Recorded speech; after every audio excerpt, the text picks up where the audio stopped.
3 phase का plan discuss करूंगी। ये कोई random strategy video, road map video नहीं है। तुम ये क्लियरली देख सकती हो कि किस तरीके से बढ़ रही है, हर शिफ्ट में कितने नंबर पे कितनी परसेंटाइल बनी है। 94 से 95 परसेंटाइल भी हो सकती है। ये वो चैप्टर्स हैं जिनसे सबसे ज्यादा क्वेश्चन पूछे गए हैं। ये वो चैप्टर्स हैं जिसमें आपका एफर्ट्स तो कम लगेंगे लेकिन आपको बहुत ही ज्यादा अच्छा रिटर्न मिलेगा। हिट करके फॉलो कर लिया तो 100% तुम बहुत ही अच्छे कॉलेज में, बहुत ही अच्छे NIT में अपनी सीट कंफर्म कर लोगे। अगर आप JEE 2025 के लिए प्रिपेयर कर रहे हो तो ये वीडियो तुम्हारे लिए बहुत बहुत बहुत ज़्यादा इंपॉर्टेंट होने वाली है।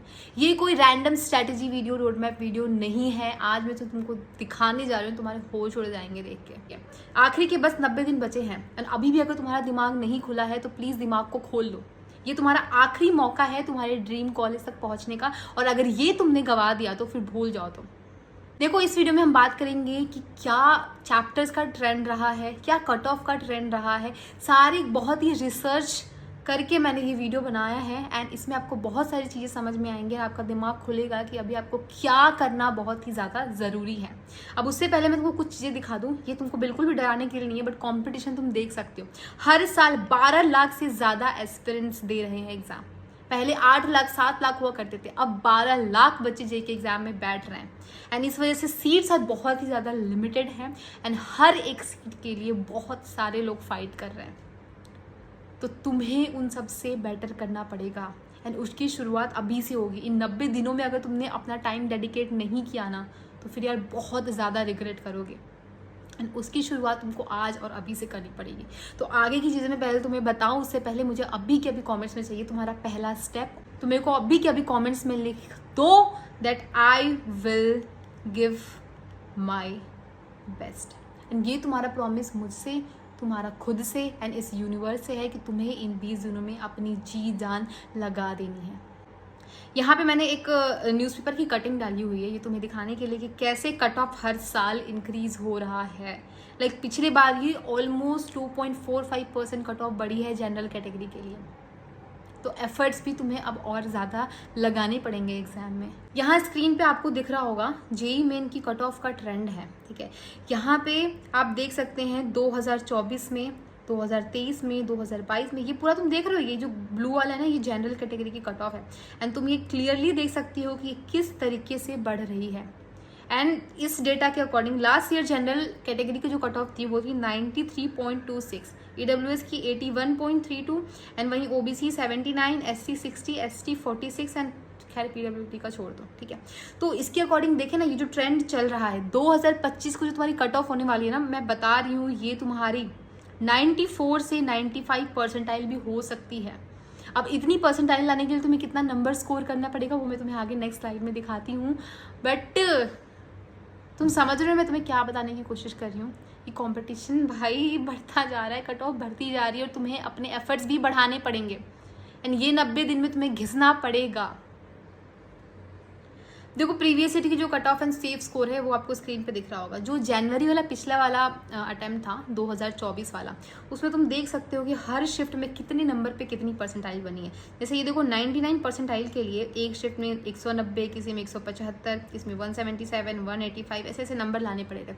तो अगर तुम यहाँ से एक अंदाज़ा लगाओ तो अगर तुम 99 परसेंटाइल टारगेट कर रहे हो ना तो तुम्हें एटलीस्ट 180 के ऊपर नंबर स्कोर करना पड़ेगा अगर तुम 99 परसेंटाइल लाना चाहते हो 2025 में। तो वहीं अगर तुम जनरल कैटेगरी से कट ऑफ क्लियर करना चाहते हो तो यहाँ तुम देख सकते हो ये 94 परसेंटाइल के लिए मार्क्स है। अब यहाँ तुम देखोगे तो अगर आप सेफ साइड रहना चाहते हैं, जनरल की कट ऑफ क्लियर करना चाहते हो तो 120 नंबर आपको JEE मेंस में आपकी शिफ्ट में लाना पड़ेगा अगर आपको कट ऑफ क्लियर करनी है। तो होपफुली ये वाला चीज़ अब आपको एकदम क्लियर हो गया होगा और अब थोड़ी सेल्फ रियलाइजेशन आ रही होगी अंदर से कि मेहनत करने की ज़रूरत है। अब आखिरी का मौका है फाइट मारने का, फाइट मारना पड़ेगा।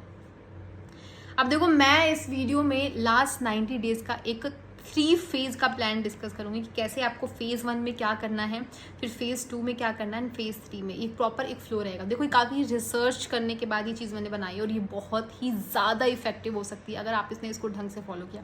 मैं ये नहीं बोलूँगी कि आप ये कर लिया आपको तो एकदम 99 परसेंटाइल आपको आ जाएगी, लेकिन मैं इस चीज़ की गारंटी दे सकती हूँ कि अगर आज आपका लेवल कम है तो और अब आपने ये मेरे 3 फेजेस जो मैंने आपको बताए हैं वो अगर ढंग से 90 दिन डेडिकेट करके फॉलो कर लिया तो 100% तुम एक बहुत ही अच्छे कॉलेज में, एक बहुत ही अच्छे NIT में अपनी सीट कंफर्म कर लोगे। इनमें मेनली आपकी क्या प्रायोरिटीज़ होनी चाहिए चैप्टर्स की, आपको कैसे कैसे कब क्या करना है, वो सारी चीज़ें मैंने डिस्कस करी हुई हैं। तो चलो आगे देखते हैं। तो पहला फेज जो है यार, आपको सारे हाई वेटेज चैप्टर्स प्रिपेयर करने हैं। अब ये हाई वेटेज चैप्टर कौन कौन से हैं बताती हूँ, ठीक है। तो मैं आपको आप स्क्रीन पे दिख रहा होगा, ठीक है, फिजिक्स, केमिस्ट्री और मैथ्स के ये वो चैप्टर्स हैं जिनसे सबसे ज़्यादा क्वेश्चन पूछे गए, हाई वेटेज। ये जो सीक्वेंस है ना ऊपर से नीचे तक, ये ऊपर से नीचे तक का सीक्वेंस है, मतलब सबसे ज़्यादा फिजिक्स में क्वेश्चंस आपके करंट इलेक्ट्रिसिटी से पूछे गए हैं, फिर आपके ग्रेविटेशन से पूछे गए हैं, magnetic effect of current, electrostatics, ray optics, work energy, power, dual nature, semiconductor, thermodynamics. ये आपका जो सीक्वेंस है, यहाँ पे आप स्क्रीनशॉट ले लेना, ये आपका फिजिक्स का सीक्वेंस है, हाई वेटेज चैप्टर। मैं रिपीट कर रही हूँ, नंबर ऑफ क्वेश्चन जो पूछे गए उसके अकॉर्डिंग ये वेटेज डिसाइड हुआ है कि सबसे ज़्यादा क्वेश्चन इन चैप्टर से पूछा जाता है। वहीं केमिस्ट्री में तुम देख सकते हो सबसे ज़्यादा कोऑर्डिनेशन कंपाउंड, फिर जीओसी, फिर केमिकल बॉन्डिंग, सॉल्यूशन, थर्मोडायनेमिक्स, ये कुछ ऑर्डर रहा है। वहीं मैथमेटिक्स की बात करें तो मैथ्स में सबसे ज़्यादा क्वेश्चन 3D से पूछे गए। उसके बाद आपके binomial theorem, sequential series, vector algebra, permutation combination, कुछ इस तरीके का ऑर्डर रहा है। अब देखो, ये तो एग्जाम के अकॉर्डिंग है कि हाँ इस चैप्टर से इतने सारे क्वेश्चंस आए तो ये हाई वेटेज हो गया, लेकिन अब आखिरी के 90 दिनों में सारे चैप्टर कर पाना तुम्हारे लिए पॉसिबल नहीं है। इवन बहुत सारे ऐसे चैप्टर्स हैं जो कि बहुत ही हाई वेटेज होंगे, ठीक है। फॉर एग्जांपल कॉम्प्लेक्स नंबर उठा लो, ठीक है, ये one of the high weightage chapters में है, लेकिन ये कर पाना मुश्किल है 90 दिनों में, और ये करके भी तुम्हें 4 नंबर ही मिलेगा। और कोई ईजी चैप्टर है तो तुम जल्दी से खत्म कर लोगे तो भी तुम्हें 4 नंबर ही मिलेगा, और हमें अपने नंबर मैक्सिमाइज करने हैं। तो इस केस में आपको फोकस करना चाहिए इन 90 दिनों में। अगर आप सच में एकदम जीरो लेवल पे हो, या फिर आपने थोड़ा बहुत पढ़ा है बट स्ट्रांग नहीं है, तो आपको जिन चैप्टर्स पे फोकस करने चाहिए वो हैं आपके इजी के चैप्टर्स। अभी इजी के चैप्टर्स क्या हैं? ये वो चैप्टर्स हैं जिसमें आपका एफर्ट्स तो कम लगेंगे, लेकिन आपको बहुत ही ज़्यादा अच्छा रिटर्न मिलेगा, मोर गेन। अब वो मैंने हर सब्जेक्ट के यहाँ पे डाल दिए हैं स्क्रीन पे। जैसे फिजिक्स में आपका देखो मॉडर्न फिजिक्स में आपका ये photo electric effect and dual nature से बहुत ज़्यादा क्वेश्चंस पूछे जा रहे हैं प्रीवियस ईयर में। तो ये आपकी फर्स्ट प्रायोरिटी होनी चाहिए कि अभी के अभी पहले इसको आप कवर करो। उसके बाद फिजिक्स में आपको जाना है थर्मल फिजिक्स पे। इसमें थर्मल एक्सपेंशन, आपकी केटीजी, थर्मोडायनेमिक्स, हीट ट्रांसफर वगैरह के कॉन्सेप्ट्स, ये सब बहुत ही ज़्यादा इंपॉर्टेंट हैं, बहुत ज़्यादा पूछे जा रहे हैं। फिर आपको कवर करना है सेमीकंडक्टर। उसके बाद आप करेंगे यूनिट्स एंड डायमेंशन। इससे यार मुश्किल से आपको 1-2 क्वेश्चन ही मिलेगा, लेकिन बहुत आसान क्वेश्चन मिलेगा और बहुत ही आसान चैप्टर है, तो आपको इसे कवर करना चाहिए। इसके बाद आपको करना चाहिए मेजरमेंट एंड एरर, फिर ग्रेविटेशन, फिर एसएचएम, करंट इलेक्ट्रिसिटी से भी आसान क्वेश्चंस पूछे जा रहे हैं। चैप्टर आप कर सकते हो, अच्छा चैप्टर है एंड बन जाएंगे क्वेश्चंस। इसके बाद आपका ईएम वेव। अब देखो मैंने हर चैप्टर में कुछ फोकस टिप्स डाली हैं। जैसे फिजिक्स में यार आपको सारे फॉर्मूलाज एकदम याद कर लेने हैं, एंड अगर आप इन सारे चैप्टर्स के 2021, 22, 23, ठीक है, 24 मैंने इसलिए नहीं डाला कि 24 को आपको प्रॉपर टेस्ट फॉर्म में पेपर देना है, ठीक है। बाकी अगर इन 4 सालों के अगर आपने हर इन चैप्टर्स के क्वेश्चंस लगा लिए, और अराउंड 50 क्वेश्चन हर चैप्टर के, तो इनके क्वेश्चन तुम्हारे गारंटीड सही होंगे। 99% मैं लिख के दे सकती हूँ, 99.9% कि आप इनके क्वेश्चन बना के आ जाओगे, और फिजिक्स में आप 70+ आराम से स्कोर कर सकते हो। 70 नंबर आराम से आपके फिजिक्स से निकल के आ जाएंगे। अब बात करते हैं हम केमिस्ट्री की। अब केमिस्ट्री में यार इनऑर्गेनिक केमिस्ट्री में आपके ये पीरियोडिक क्लासिफिकेशन वाली जो चीज़ें हैं, जैसे कि आपका इलेक्ट्रॉन गेन एंथैल्पी है ना, आयनाइजेशन पोटेंशियल, इन सब पे बहुत ज़्यादा क्वेश्चंस पूछे जा रहे हैं, तो इनको आप प्रायोरिटी पे रखना, पहले इनको कवर करो। इसके बाद केमिकल बॉन्डिंग में यार आपका whisper theory, molecular orbital theory and hydrogen bonding वगैरह से काफ़ी सवाल पूछे जा रहे हैं। हालांकि हाइड्रोजन चैप्टर हटा दिया गया, बट स्टिल हाइड्रोजन बॉन्डिंग के क्वेश्चंस बहुत ज़्यादा देखे गए हैं अभी पिछले वाले जेईई मेंस में। इसके बाद कोऑर्डिनेशन कंपाउंड से भर भर के क्वेश्चन आ रहे हैं, और चैप्टर बहुत ही प्यारा है, ढंग से पढ़े तो आराम से क्रिस्टल क्लियर हो जाएगा। इसमें आपको मैग्नेटिक मूवमेंट के 1000 क्वेश्चन दिखेंगे, भाई इसका मैग्नेटिक मूवमेंट बता दो, इसकी हाइब्रिडाइजेशन बता दो। तो ये चीज़ें एकदम करके रख लो, ताकि इसका क्वेश्चन आया एकदम सामने तो बस तुरंत बन जाना चाहिए, और 100% सही होना चाहिए, है ना। तो ये आपको प्रायोरिटी पे रखनी है। फोर्थ है आपका ब्लॉक केमिस्ट्री। ब्लॉक केमिस्ट्री में आपको बेसिक ट्रेंड्स से बहुत ज़्यादा क्वेश्चंस पूछे जा रहे हैं, तो वो आपको एकदम दिमाग में होना चाहिए। एंड इसके लिए आपको एनसीईआरटी ढंग से पढ़नी है, स्पेशली 3-4 बार अगर अपने ब्लॉक केमिस्ट्री के लिए एनसीईआरटी पढ़ ली ना, तो आराम से आप सारे क्वेश्चन बना के आ सकते हो। हाँ, बट हाँ, साथ में क्वेश्चन भी आपको प्रैक्टिस करनी पड़ेगी, ठीक है। अब मैं देखो कोऑर्डिनेशन कंपाउंड और केमिकल बॉन्डिंग के लिए उतना एनसीईआरटी प्रेफर नहीं करूंगी, बट ब्लॉक केमिस्ट्री के लिए आपको 100% करना पड़ेगा, और इन चैप्टर्स के लिए भी। तो एनसीईआरटी को रखिए, 3-4 बार भी अगर आप पढ़ लेते हैं तो मान लो 100% प्रिपेयर है, ठीक है। अब हम बात करते हैं ऑर्गेनिक केमिस्ट्री के। इनके फंडामेंटल क्वेश्चंस बहुत पूछे जा रहे हैं, जैसे कि आईयूपीएससी नोमेनक्लेचर पे पूछ दे रहा है, आइसोमेरिज्म पे क्वेश्चन आ रहा है, जीओसी से बहुत क्वेश्चन पूछे गए हैं, तो आपको इनको सबसे पहले करना है। और देखो ऑर्गेनिक करनी है तो इनको तो करना ही पड़ेगा, तभी आप कोई और चैप्टर कर सकते हो। तो ये तो मिनिमम रिक्वायरमेंट है अगर आप ऑर्गेनिक में नंबर लेना चाहते हो तो। इसके बाद यार आप कर सकते हैं नेम रिएक्शंस। नेम रिएक्शन से बहुत सवाल पूछा जा रहा है। फिर आपका बायोमोलिक्यूल्स का जो चैप्टर है, आपका पॉलीमर वगैरह हटा दिया गया है, तो इससे क्वेश्चन 1-2 मतलब कभी कभी 2-2 3-3 भी पूछे जा रहे हैं, तो ये भी बहुत ही इंपॉर्टेंट रह रहा है। ठीक है, अब देखो यार अगर आप एटलीस्ट ना लास्ट 150 क्वेश्चन भी अगर इन सबको मिला के कर लेते हो, है ना, एंड एक बार एनसीईआरटी का रिव्यू कर लेते हो। एनसीईआरटी का रिव्यू का मतलब है कि ऑर्गेनिक में पता है बहुत सारे ऐसे रिएक्शंस एनसीईआरटी में दी हुई हैं जिसके मैकेनिज्म एनसीईआरटी भी आपसे एक्सपेक्ट नहीं करता है बोर्ड लेवल पे, एंड चाहिए भी नहीं होते हैं। ठीक है, लेकिन एडवांस में आपको उन्हें घुस के पढ़ना पड़ेगा। बट मेंस में वो डायरेक्ट बस रिएक्शंस आ जाती हैं, आपको रिएक्शन अगर रटी हुई हैं, ध्यान में है कि हाँ इससे ये प्रोडक्ट बनता है ये रिएजेंट होने से, तो बस हो गया क्वेश्चन खत्म, है ना, वही वो क्लियर हो जाता है, उतना दिमाग लगाने की जरूरत नहीं होती है वहाँ पे। इसलिए ऑर्गेनिक में भी एनसीईआरटी को एक बार रिव्यू कर लो, एक बार सारी रिएक्शंस ऐसे ऊपर से देख लेना जेईई मेंस के लिए करने जा रहे हो तो। इसके बाद फिजिकल केमिस्ट्री। फिजिकल केमिस्ट्री में यार आपका पहले एटॉमिक स्ट्रक्चर्स करो, भर के सवाल आ रहे हैं। फिर आपकी केमिकल काइनेटिक्स एंड सॉल्यूशन, ये आपके इजी के चैप्टर्स है जो आप आसानी से बहुत लास्ट मिनट में भी कर सकते हो। सॉल्यूशन चैप्टर का तो बहुत सारा पार्ट हटा दिया, तो अब इसमें कुछ ज़्यादा बचा भी नहीं, तो आराम से एक दिन भी बैठोगे ना तो अब मस्त तुम्हारा ही प्रिपेयर हो जाएगा, क्वेश्चन प्रैक्टिस कर लो, खत्म। ठीक है, और यार ऑब्वियस बात है फिजिकल केमिस्ट्री है तो आपका ज़्यादा फोकस होना चाहिए फॉर्मूलाज पे and previous year question practice करने पे।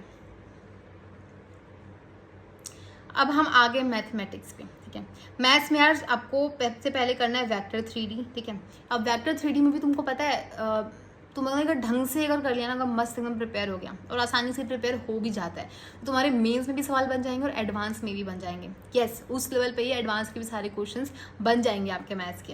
एंड पता है ये जो जेईई एडवांस के प्रीवियस ईयर क्वेश्चंस है ना, वो रिपीट हो जाते हैं जेईई मेंस के वेक्टर 3D के, तो इनको लगा लेना, बहुत हाई चांस होगा कि तुम्हारे शिफ्ट में आ सकता है और तुम्हारा वो क्वेश्चन बन जाएगा। ठीक है, फिर मैट्रिसेस डिटर्मिनेंट में आपका ये रो कॉलम ट्रांसफॉर्मेशन से, जॉइंट इन्वर्स वगैरह से बहुत क्वेश्चंस आ रहे हैं, क्रेमर्स रूल वगैरह से, तो ये सारे टॉपिक्स एटलीस्ट इनमें ढंग से प्रिपेयर करो और मस्त इनको प्रैक्टिस करते चले जाओ। फिर स्टैटिस्टिक्स कवर कर लो, फिर differential equation, area under curve, फिर लिमिट्स एंड कंटिन्यूटी है, फिर क्वाड्रेटिक इक्वेशंस के आसान क्वेश्चन आपको मिल जाएंगे। सिक्वेंसेस सीरीज की कभी कभी बहुत वो आती है, पर कभी कभी बहुत ही प्यारे क्वेश्चंस पूछ लेंगे, तो वो कवर कर लो। ठीक है, फिर बाइनोमियल थ्योरम वगैरह।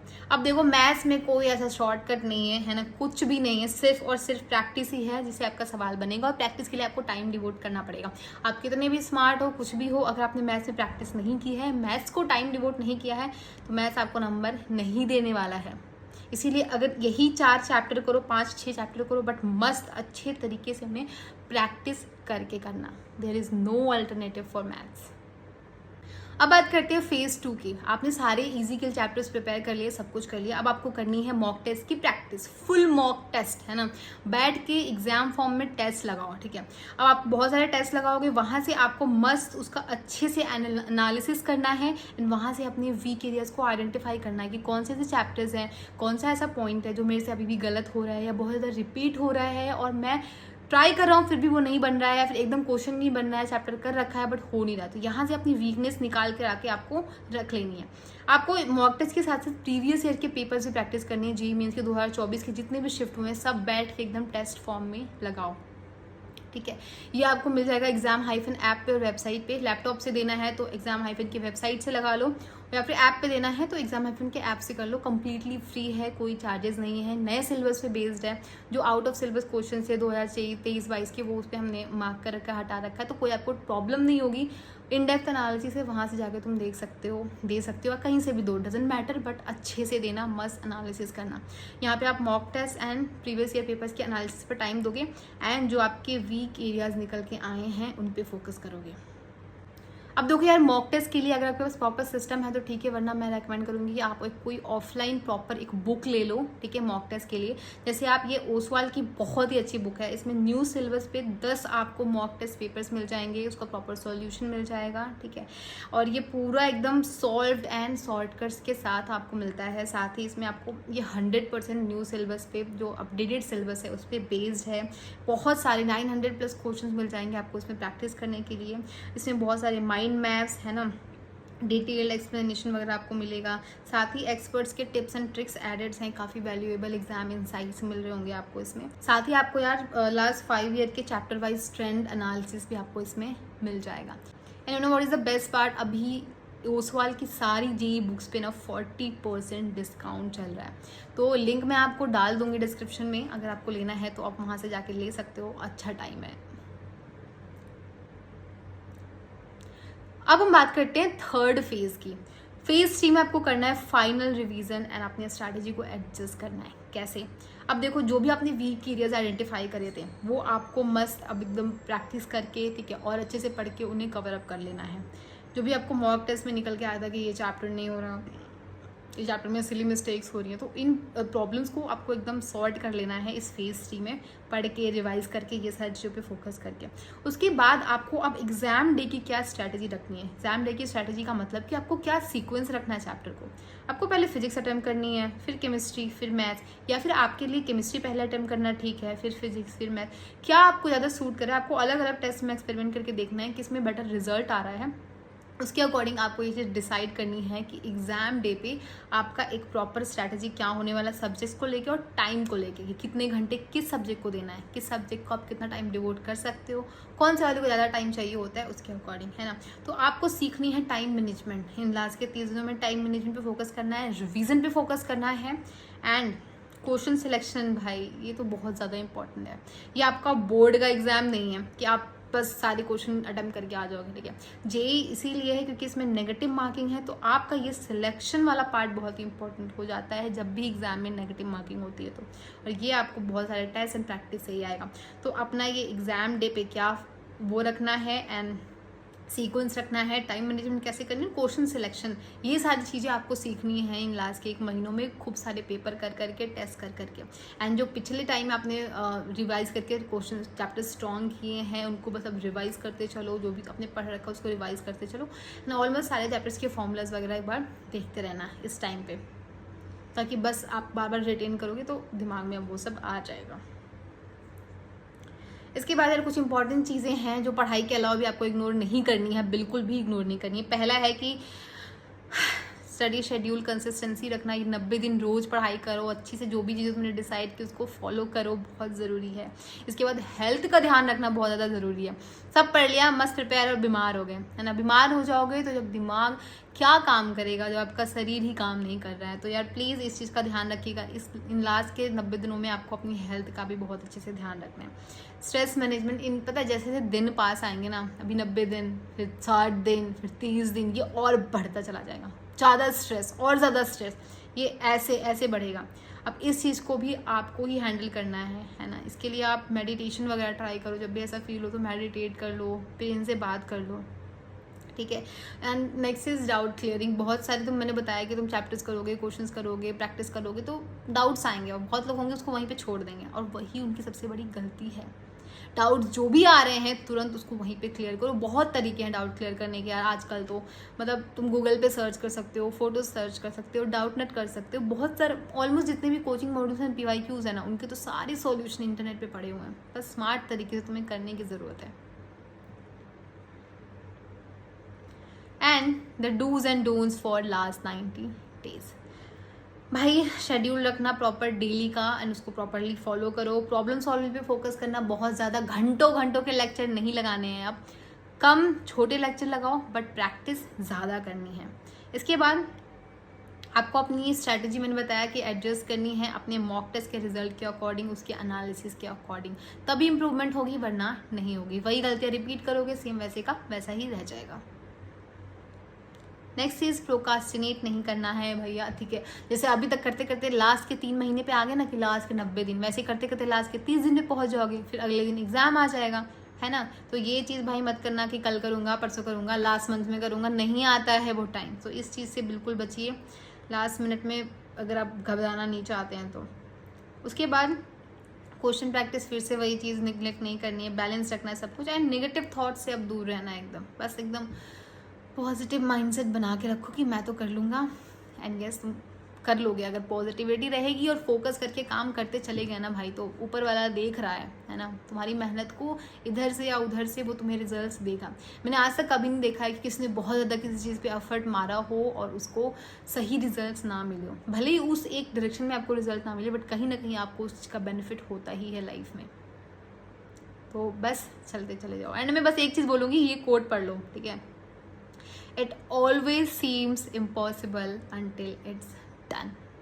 तो बहुत लोग हो गए अभी अपने आप पे सेल्फ डाउट कर रहे हुए कि मुझसे तो नहीं हो पाएगा, मुझसे नहीं हो रहा है, कैसे होगा, क्या होगा। बट मैं बता रही हूँ हो जाएगा और तुम कर लोगे। यस, तुम कर लोगे, ठीक है। और जब हो जाएगा ना तब लगेगा अरे ये कैसे हो गया, है ना। सो वही है, it always seems impossible until it's done. बाकी यार all the very best, that's all from my side. अब बस अच्छे से पढ़ाई करो। बाकी इतनी मेहनत करके तुम्हारे लिए इतनी अच्छी वीडियो बनाई है, थोड़ा प्रेज कर दिया करो, हाँ दीदी बेनिफिट हुआ जो भी है। बाकी जितने भी आज कॉमेंट करोगे ना तुम, ठीक है, सारे ऑल रिप्लाईज, सारे कमेंट्स का आज मैं रिप्लाई करने वाली हूँ इस वीडियो में, क्योंकि मैं अभी ट्रैवल कर रही हूँगी, मेरे पास अभी काफ़ी टाइम है। तो मैं हर एक कमेंट को अच्छे से पढ़ के तुम सबको रिप्लाई करूँगी। जितने भी डाउट्स आ रहे जो कुछ भी है, just go and ask and all the very best. Bye bye.